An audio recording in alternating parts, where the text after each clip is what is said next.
Hello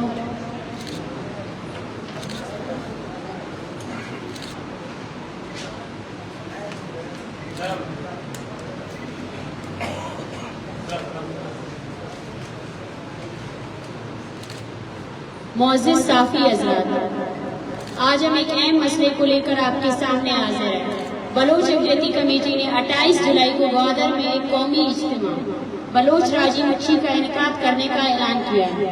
Baloch راجی مچھی ایک پرامن سیاسی عمل ہے جو بلوچ نسل کشی، بلوچستان کے قومی وسائل کی جھوٹمار اور بلوچستان میں ہر قسم کی انسانی حقوق کی پامالیوں کے خلاف بلوچ اقلیتی کمیٹی کی تحریک کا حصہ ہے۔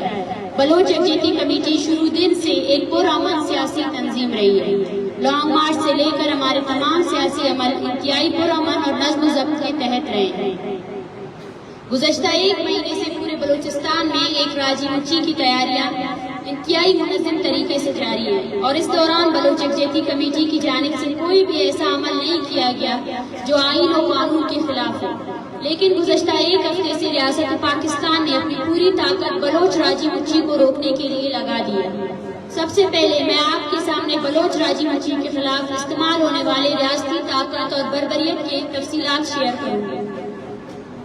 گزدار میں ہمارے کارکنان وال چاکنگ اور پمپلیٹ تقسیم کر رہے تھے۔ اس دوران ایف سی نے ہمارے خواتین کارکنوں کو پہلے دھمکایا، ہراساں کیا اور اس کے بعد انہیں گرفتار کیا۔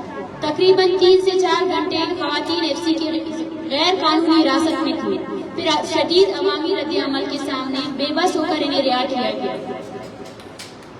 گوادر خفیہ اداروں کے اہلکاروں نے ہماری خاتون کارکن کو ہراساں کرنے کے بعد ان کے گھر سے ان کے کزن کو گرفتار کیا اور ہمارے نوجوان ساتھیوں کے موبائل فون چھین لیے گئے۔ راجی مچھی کی تیاریوں کے دوران ہمارے رہنماؤں کی نگرانی کرنے کے لیے خفیہ اداروں کے اہلکار ہر وقت پیچھا کر کے انہیں ہراساں کر رہے ہیں۔ پسنی میں ہمارے خواتین کارکنان کو ہراساں کرنے کے لیے خفیہ اداروں کے اہلکاران کی نگرانی کر رہے تھے۔ کولو آرمی کے افسران نے ہمارے کارکنان کے گھروں کو فون کیے اور انہیں دھمکیاں دی اور ہراساں کیا، اور کولو کے وہ تمام ورکر اور پرامن سیاسی ورکر جو راجی مچھی میں آنا چاہتے تھے ان کے نام ہر چیک پوسٹ میں دیے گئے ہیں کہ اگر ان میں سے کسی نے بھی کولو شہر سے اس دوران راجی مچھی میں شرکت کرنے کے لیے نکلے تو انہیں گرفتار کیا جائے۔ کلات میں ہمارے دوستوں کو چندہ کرنے سے روکا گیا اور متعدد ساتھیوں پر ایف آئی آر درج کیے گئے۔ تربت میں ہمارے کارکنان کو ہراساں کیا گیا۔ اب چوکی ہمارے کارکنان کو کارنر میٹنگز اور دیگر تیاریوں کے دوران خفیہ اداروں کے اہلکاروں نے ہراساں کیا، اور آج ان میں سے خواتین اور بچوں سمیت بہت سے لوگوں پر ان کو ہراساں کیا گیا، اور ان میں سے سیاسی کارکنان پر ایف آئی آر بھی درج کیے گئے۔ کراچی میں کل رات ہمارے 3 کارکنان کو وال چاکنگ کے دوران جبری گمشدہ کیا گیا، اور ہمارے ایک دوست کے گھر میں چھاپا مارا گیا اور ان کو بھی جبری گمشدہ کیا گیا۔ کوئٹہ 2-3 دن سے مسلسل مختلف علاقوں میں ہمارے دوستوں کے گھروں پر چھاپے مارے جا رہے ہیں۔ متعدد لوگوں کو اب تک گرفتار کیا گیا ہے۔ آواران آج بلوچ راجی مچھی کے لیے چندہ کرنے والے 13 خواتین کارکنان کو ایف سی نے غیر قانونی طور پر گرفتار کیا ہے۔ اس کے علاوہ واشک میں جو لوگ چندہ اکٹھا کر رہے تھے سیاسی کارکنان، ان کو بھی واشک کی ڈی سی نے گرفتار کیا گیا ہے، اور ان پر الگ نامے میں دستخط لیے گئے ہیں کہ اگر وہ راجی مچھی میں شرکت کریں گے تو ان کو آگے جا کر ان کے خلاف کارروائی کی جائے گی۔ اس کے علاوہ گوادر اور تربت کے تمام دکانداروں کو دھمکیاں دی گئی ہے کہ راجی مچھی کی تیاریوں کے حوالے سے بلوچ اقلیتی کمیٹی کو کوئی سامان فراہم نہ کیا جائے۔ بلوچستان کے مختلف علاقوں میں ٹرانسپورٹروں کو فون کر کے دھمکیاں دی جا رہی ہیں۔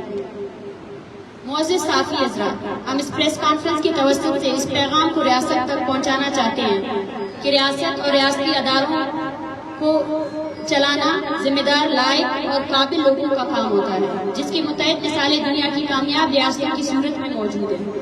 لیکن اس ریاست کو یا تو انتہائی درجے کے نااہل اور جاہل لوگ چلا رہے ہیں، یا پھر دانستہ اس طرح کی صورتحال پیدا کر رہے ہیں۔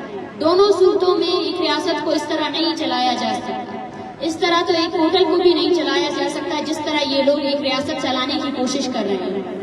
اس کی مکمل مثال آج بلوچ راجی مچی کی تیاریوں کے دوران ریاستی طاقت کے استعمال سے لے کر سکتے ہیں۔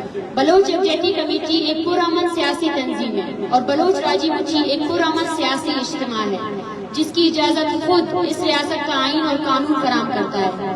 بلوچستان جیسے جنگ زدہ خطے میں ایک ذمہ دار ریاست کے حکمرانوں کی صلاحیت اور قابلیت یہ ہوتی ہے کہ وہ پرامن سیاسی جدوجہد کو نہ صرف اجازت دیتے ہیں بلکہ انہیں تحفظ بھی دیتے ہیں، لیکن یہ ریاست یہاں بلوچستان جیسے مکمل جنگ زدہ خطے میں بھی پرامن سیاسی جدوجہد کے لیے لوگوں کو اجازت نہیں دے رہی ہے اور ان کے خلاف طاقت کا استعمال کر رہی ہے۔ یہ ریاست اور اس کے حکمران سمجھتے ہیں کہ شاید اب طاقت کا استعمال کر کے لوگوں میں خوف پیدا کریں گے اور اس سے بلوچ عوام خوفزدہ ہوگی، لیکن یہ لوگ نہ تاریخ پڑھنا پسند کرتے ہیں نہ تاریخ سے سبق سیکھتے ہیں اور نہ ہی آج تک یہ لوگ بلوچوں کا مزاج اور نفسیات سمجھ سکتے ہیں۔ اگر طاقت کے استعمال سے بلوچ عوام خوفزدہ ہو جاتی تو توتک میں 300 لوگوں کو اجتماعی قبروں میں ڈالنے سے بلوچ خوفزدہ ہو جاتے۔ آپ نے بلوچوں کو خوفزدہ کرنے کے لیے نوجوانوں کی لاشوں کو بے رحمانہ انداز میں مسخ کیا، لیکن بلوچ عوام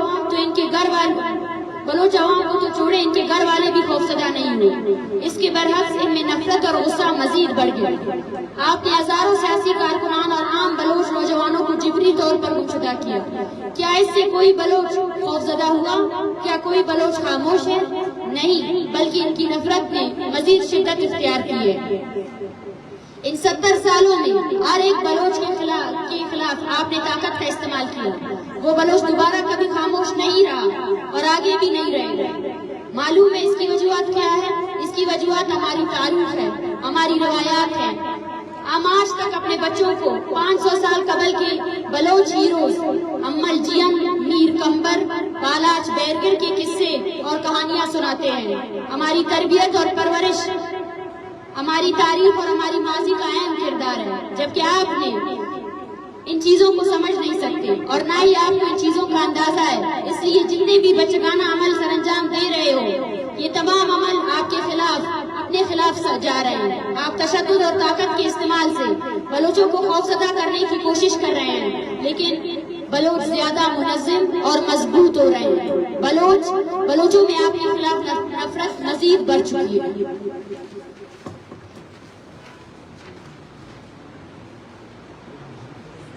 بلوچ راجی مچی کے لیے جن علاقوں میں ریاست نے طاقت کا استعمال کیا اور کر رہی ہے، ان علاقوں میں ہمیں عوامی جذبہ و جوش زیادہ دیکھنے کو مل رہا ہے۔ انہی علاقوں کے نوجوان اور عوام زیادہ سے زیادہ رابطہ کر رہے ہیں۔ ریاست BYC کے کارکنان اور ہمدردوں کو خوف زدہ کرنے کے لیے جتنی طاقت استعمال کرنے کی کوشش کر رہی ہے، BYC کے کارکنان زیادہ پرجوش انداز میں اور منظم طریقوں سے اپنی ذمہ داریوں کو سر انجام دے رہے ہیں۔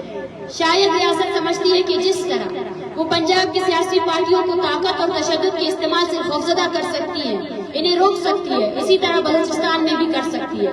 لیکن ہم آپ کی یادداشت کے لیے بتاتے چلے کہ یہ بلوچستان ہے، پنجاب نہیں ہے۔ یہاں طاقت اور تشدد کے استعمال سے لوگوں کو خوفزدہ نہیں کیا جا سکتا، انہیں دبایا نہیں جا سکتا۔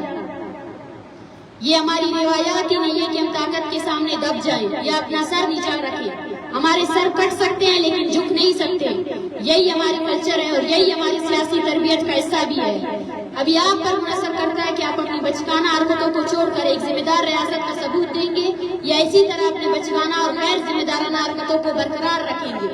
ہم آپ کو یہ بھی بتاتے چلے کہ ہمیں دونوں صورتوں میں کوئی مسئلہ نہیں ہے۔ ہم دونوں صورتوں میں اچھے سے چل سکتے ہیں اور اچھے سے چل رہے ہیں۔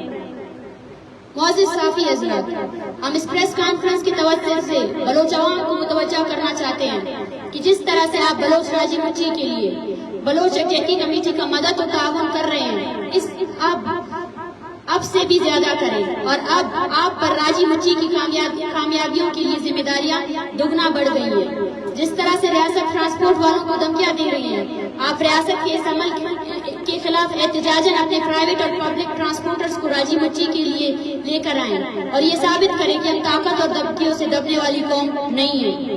جس طرح ریاست باورچیوں اور راشن والوں کو دھمکیاں دے رہی ہے کہ راجی مچی کے لیے کھانا نہ بنائیں، تو بلوچ قوم اب اس دھمکیوں کے خلاف احتجاجاً راجی مچی کے لیے آنے والے مہمانوں کے لیے اپنے گھروں سے کھانا لے کر آئیں۔